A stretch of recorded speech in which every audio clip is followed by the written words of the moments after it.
So good morning. I hope everyone's doing well. You're here. We're going to tell a little bit about a story about a place not too far from here that does things a little bit differently than other communities around the country. And that's sort of part of the culture of where we live. And it's certainly entered into our tech ecosystem in something called Tech Town Portland. I'm Jared Wiener. I work at a place called Prosper Portland. We're sort of the glue behind the scenes that puts all this together. And you'll hear a little bit from me. You'll hear a little bit about one of the partners that we work with collectively to bring more talented people into the industry from diverse backgrounds. And then you'll also hear from two expert panelists, and we'll have a quick question or answer, and then also hear your questions as well about some of the work that their companies are doing. So what the uniting force behind all this is something called Tech Town Portland, which started 3 years ago with a public commitment that at the time 13 companies that have offices in the Portland region made, and that commitment was a public pledge to diversify their workforce and build more inclusive workplaces there as well. And the really cool thing about this is you see these sorts of things happen at individual companies. But the thing that's different about the work that we're doing in Portland is, yes, that work's happening at individual companies, but we know we can be stronger together. So we're doing this collectively in a lot of ways as well. And there's really multiple facets to this. It's not just a commitment, but it is that. It's also building a community. And then we're also very focused on where this goes and building the movement to get us there as well.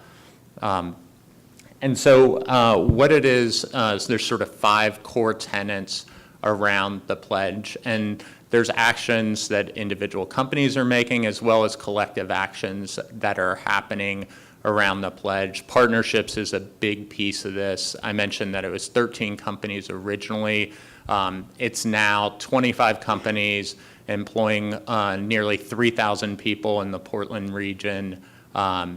And so it's growing, but it's not something that we can do alone, even amongst that core group of people. So partnerships is a big piece of this. Another big piece of this is hiring strategies. So a lot of internal work is done on changing the dynamics and making sure that people from different backgrounds can get access to this industry. Training and education obviously is a core component of this, and at a collective level, some of the key pieces around that is there's been unconscious bias training that has been available to employees at these different companies, but it certainly doesn't stop there. It goes much deeper than that. There's collective learnings that happen every 6 weeks or so where the group of companies that are part of this come together and share sort of the experiences and what's working at their companies and what's not, and there's a lot of sort of opportunities that have come from that. So a great example of that is one of the companies does a lunch and learn series that they went and shared how they've gone about doing that, and that's being repeated at a number of other companies as well as a result of it. Also on the training side, one of the things we're really excited about and getting this message sort of ingrained within different companies is 2 things that will be coming in 2019. There'll be an ally shift series that you'll hear more about in a little bit, and then there's also a training series that we'll do for managers, particularly frontline managers, how to be an effective and inclusive manager. So that they're the first touch points in a lot of cases that companies have or employees have with different companies. The final 2, so career development really sort of lies within the individual companies, and you see a multitude of efforts that happen there. And then sort of core to all the work that happens is measuring our progress. The data piece to this is integral and has been there from the beginning. We've done annual surveys, and we do surveys of all employees of all the tech companies that are part of this. We have one of the really sort of positive things that has come out of that is an engagement piece that we see at these different companies. So each year we've done the survey, we've reached 70% response rate in it. So if you look at the survey data for this year, which was just published yesterday, you can find it at techtown.com or techtownportland.com. One of the really interesting things is we have a group of almost 1,700 people that have had at least one touch point on an annual basis with the companies and with this effort to increase diversity and inclusion. So that's a really sort of powerful thing when you look at building a movement here. So that's sort of what happens at a collective level with TechTown. But, again, as I said earlier, it can't be done alone. Here's the list of 25 of the companies that have made this pledge.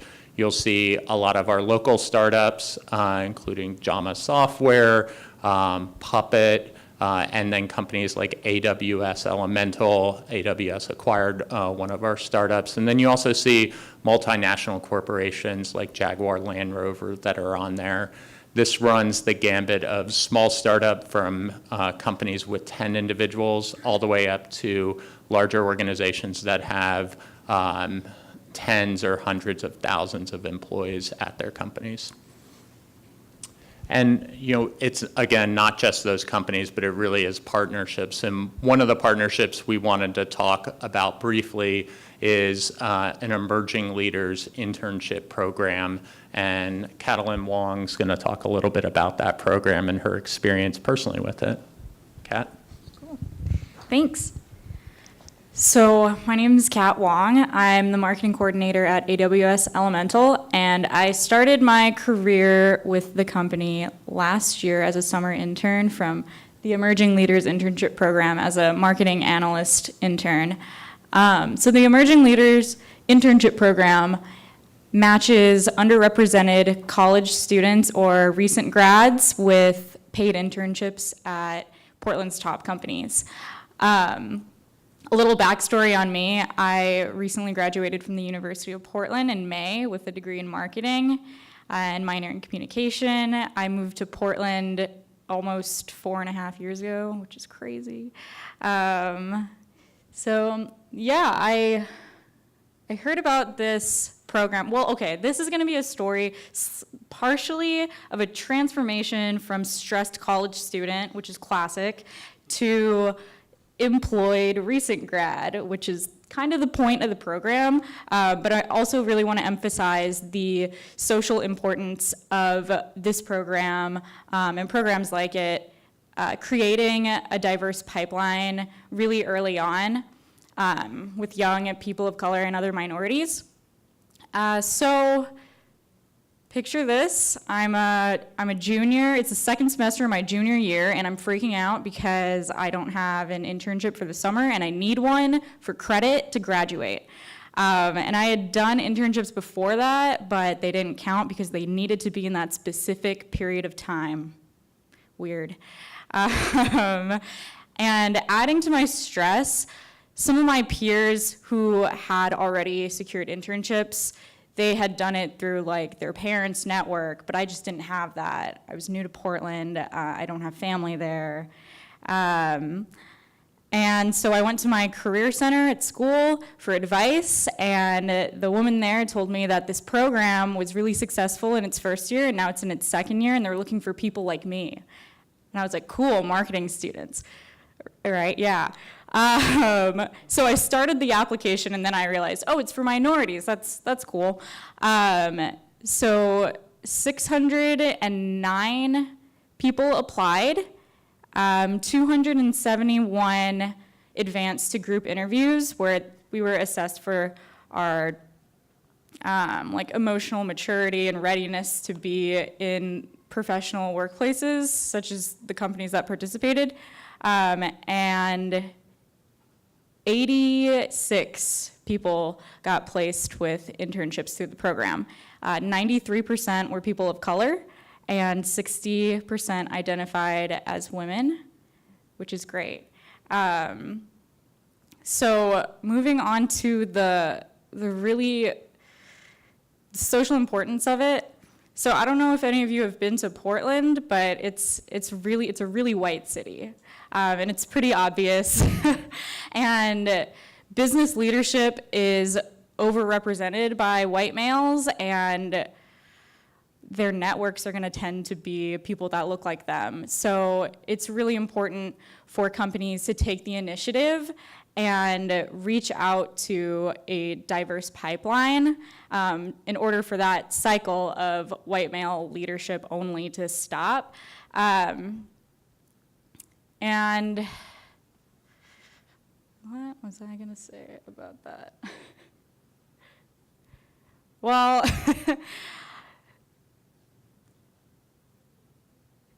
yeah, so I made a great network of people as well, not only through the company that I interviewed for and I continued a career with, but also with the other Eli interns. They're people like me, people that I can relate to. We're going through similar experiences, and we're all passionate about being leaders in Portland, and we're invested in our city. And not only that, but there were 50 companies that participated in the Eli program last year, and that shows you that there's 50 prominent, influential Portland companies that are invested in developing the professional skills of people of color, LGBTQ community, et cetera. So I really don't know where I would be as a recent grad if I hadn't done the program, because I finished the internship summer of 2017. I got hired part-time as a marketing contractor through my senior year at AWS Elemental, and then I interviewed for my full-time position in April, graduated in May, and then started my career now in May. So yeah, if you are in a position to implement or start a program like this, please consider it in your city, because it is great from all angles for everyone involved. Thanks for sharing your story about that, Kat. And we're going to shift gears a little bit. We want to hear from a couple of the experts at the companies that are part of TechTown. I was hoping y'all could maybe introduce yourselves and then also share some of the work that you and your peers at your organizations are doing. Great. Well, my name is Lauren Espinosa. I manage talent acquisitions for Jama Software. We're a Portland company. We started in Portland 11 years ago. We build a predictive product development platform that works with companies building complex products. So one of the things that we wanted to focus on was actually taking actionable items. We signed the pledge 3 years ago when it came about, and we wanted to not just put our name on something, but actually do something about changing the demographics of our organization. And from ideas and information that we receive from the other companies that participate in TechTown, we got connected with a high school in the Portland area that supports youth at risk. It's Rosemary Anderson High School. They have an opportunity. They work with, I have a cheat sheet here because it's an acronym, POIC, which is the Portland Opportunities Industrialization Center. That's a long one, but they help put together the organization for Rosemary Anderson High School to service these youth at risk, and it's high school students all the way up to the age of 25, providing them a safe place for an opportunity to either get their high school diploma or their GED, but they've even gone beyond that to get them ready for employment. The high school itself has just about 200 students that they serve annually. 90% of them are underrepresented minorities. Excuse me, 78% are underrepresented minorities. 90% of those students graduate, so they actually walk out of there with a degree. But what they've done a lot of outreach into the community to get connected with companies.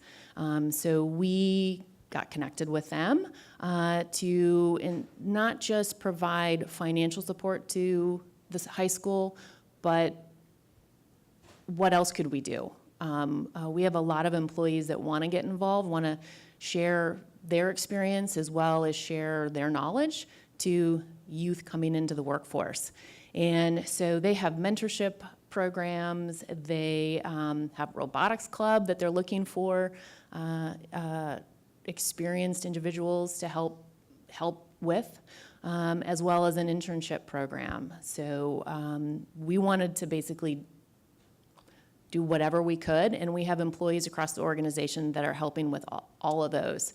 We actually just hired, she started yesterday, or today, she started today. Today's Tuesday, losing track of time already, who is doing an internship with us to learn, basically work experience in a corporate environment.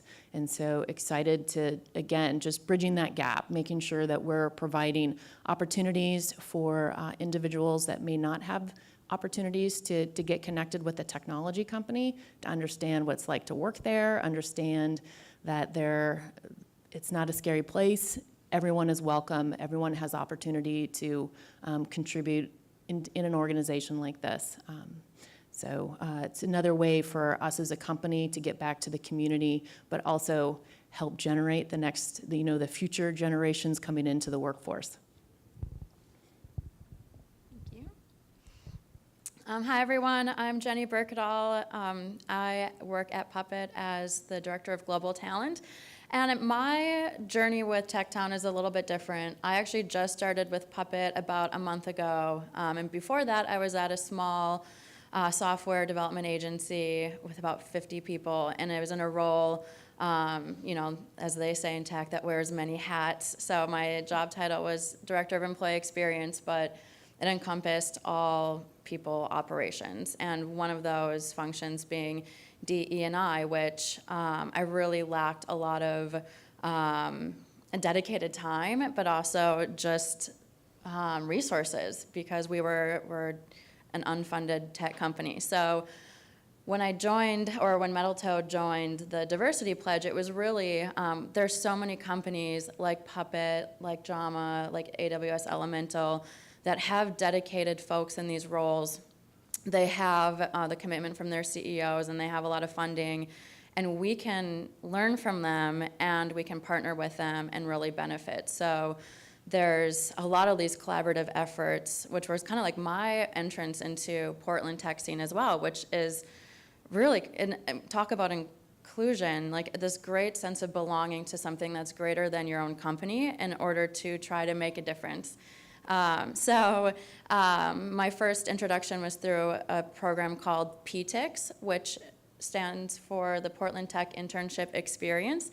And the idea is that companies get together and plan collaborative sessions for their summer interns. And the summer interns can be from four-year colleges, they can be from boot camps, they can be from the ELI program. What's in that program? Yeah. And just getting together and saying, like, everyone is, talking about career development with their interns. They're talking about updating their resumes, personal brandings. Let's work together and run these sessions together. And then our interns can meet hiring managers and recruiters from all companies in Portland. And hopefully, if they moved here for this internship, they'll stay. So that was a really great introduction into this collaborative efforts. And then Jared mentioned earlier, one of the more recent collaborative efforts that's underway is around allyship, and that actually started with my now colleague at Puppet. Her name's Tanya Webb. She's amazing. And the idea was, companies spend a lot of money bringing in a trainer. And you can, let's say, for instance, spend $10K, you have your trainer come on site to talk about ally skills, and it's excellent. But maybe 3 months from now, you're not going to have the same managers on board, and you can't replicate that training because you spent your training budget. So really the idea was to work together with Prosper Portland and TechTown and other companies to employ a train-the-trainer model. So that's train, I think right now we have a group of 25 facilitators that are all housed internally in TechTown companies. And then rotate those trainers through to provide trainings on an ongoing basis. The goal is to have 300 TechTown employees trained in 2019. And the way we're able to do that is by collaborating. And it's not just on one company that's now employing a full-time person who's running these trainings all the time, but really having these opportunities to train people from multiple places so we can have a higher cadence. And I think it's been really successful. And I know we've talked about using that model and maybe replicating it things with unconscious bias or the manager training that we're going to be looking at. So, yeah. So I have one more question for Lauren and Jenny, and then we'll have time for a few questions from the audience. So think of your questions. I also realize there's a lot of things that we're not going to be able to cover up here, but that's okay. We actually have a table out there in the main hall, and then if you're joining us for the career fair tomorrow, there'll be a table there as well. So if we don't get to your question, we can address it there. But my question for Jenny and Lauren is, the programs are great and really successful, but there's also the process side to this. Organizations have ingrained cultures, and there's ingrained structures that sort of contribute to people in tech in Portland and people in tech in general looking very much like me. What are some of the processes that you and your companies have put in place in the last 3 years since TechTown occurred that are helping to change that?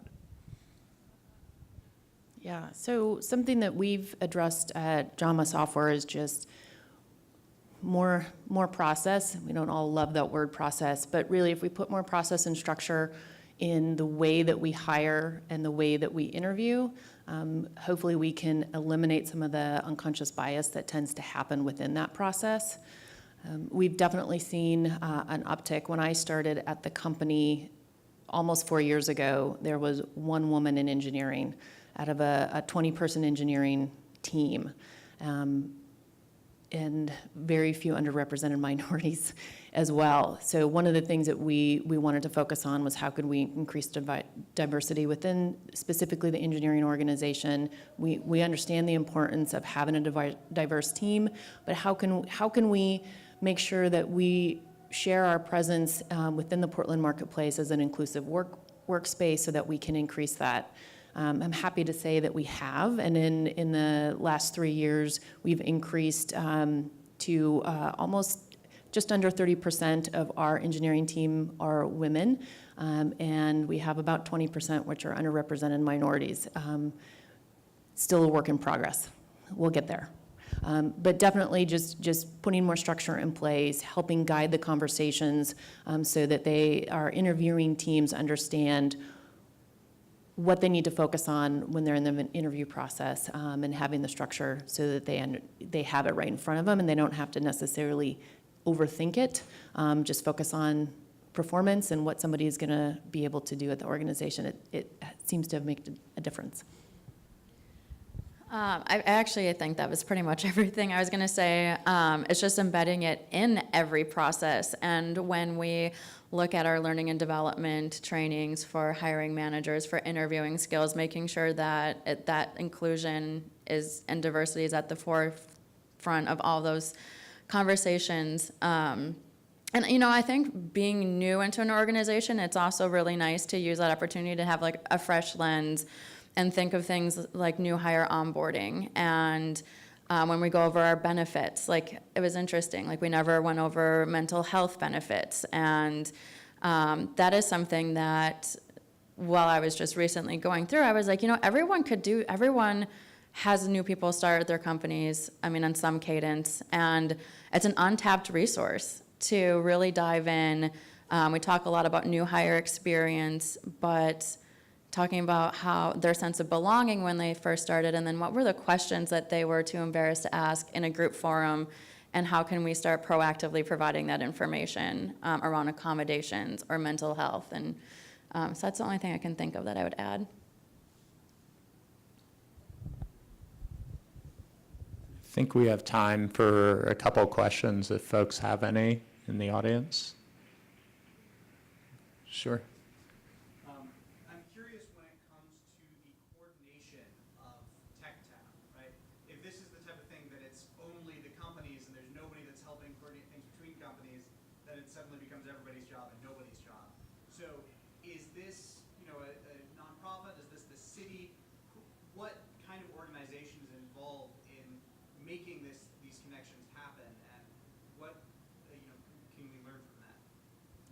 Should I take that? Yeah. Okay. So I work at a place called Prosper Portland. I mentioned that briefly before. We're the city's economic development agency. We focus on 4 industry clusters, and one of them is technology and media, and that's the one that I lead the work in.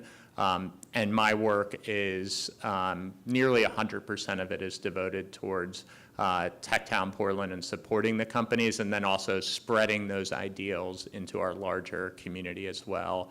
I sort of think of our organization as the glue that keeps this whole thing together. We bring 3 different groups together. We have a CEO roundtable that meets 3 or 4 times a year. We have a steering committee that Jenny is part of that's giving insight on the work that's happening at companies and sort of driving the collective direction forward. And then we have a larger convening for members of all the companies that happens about every 6 weeks or so. Sure. Of the 25 companies that are currently involved in Tech Town, you mentioned some are small, some are large. I come from a startup. Resources are strapped. What are the differences in how smaller companies versus bigger companies contribute to the broader vision, I think? Jenny's a great person to answer that. And actually, I would love to connect with you because that was my reality for a very long time. So Jared just mentioned that we do have these morning sessions, and a lot of the morning sessions that happen every 6 weeks are just talking companies having the floor to share success stories or challenges that they're facing. I always was feeling like those were not really aimed at me in my role, because I was like, oh shoot, your dedicated D&I lead is facing this issue that like I would love to have. So one thing that we did, I mean, Jared's really open to feedback, and I often said like this is great, and the workshops that they put on that everyone can attend, those are the things that are like integral for my success in my role. But to allow for opportunities for companies that are similar in size and resource to get together and to have our own discussions that are maybe separate, would be really beneficial. So we just changed that model probably 3 sessions ago to account for those morning sessions, to have an opportunity for you to self-group based on where you're at in the process or what you have. And we just naturally said, okay, we're the 3 of us, our companies, we're gonna share and do lunch and learns together. And we're gonna do X, Y, and Z, or hey, you already have that, can I have it? And the answer is always yes, and we're at time. So let's connect. Great. Thanks, everyone.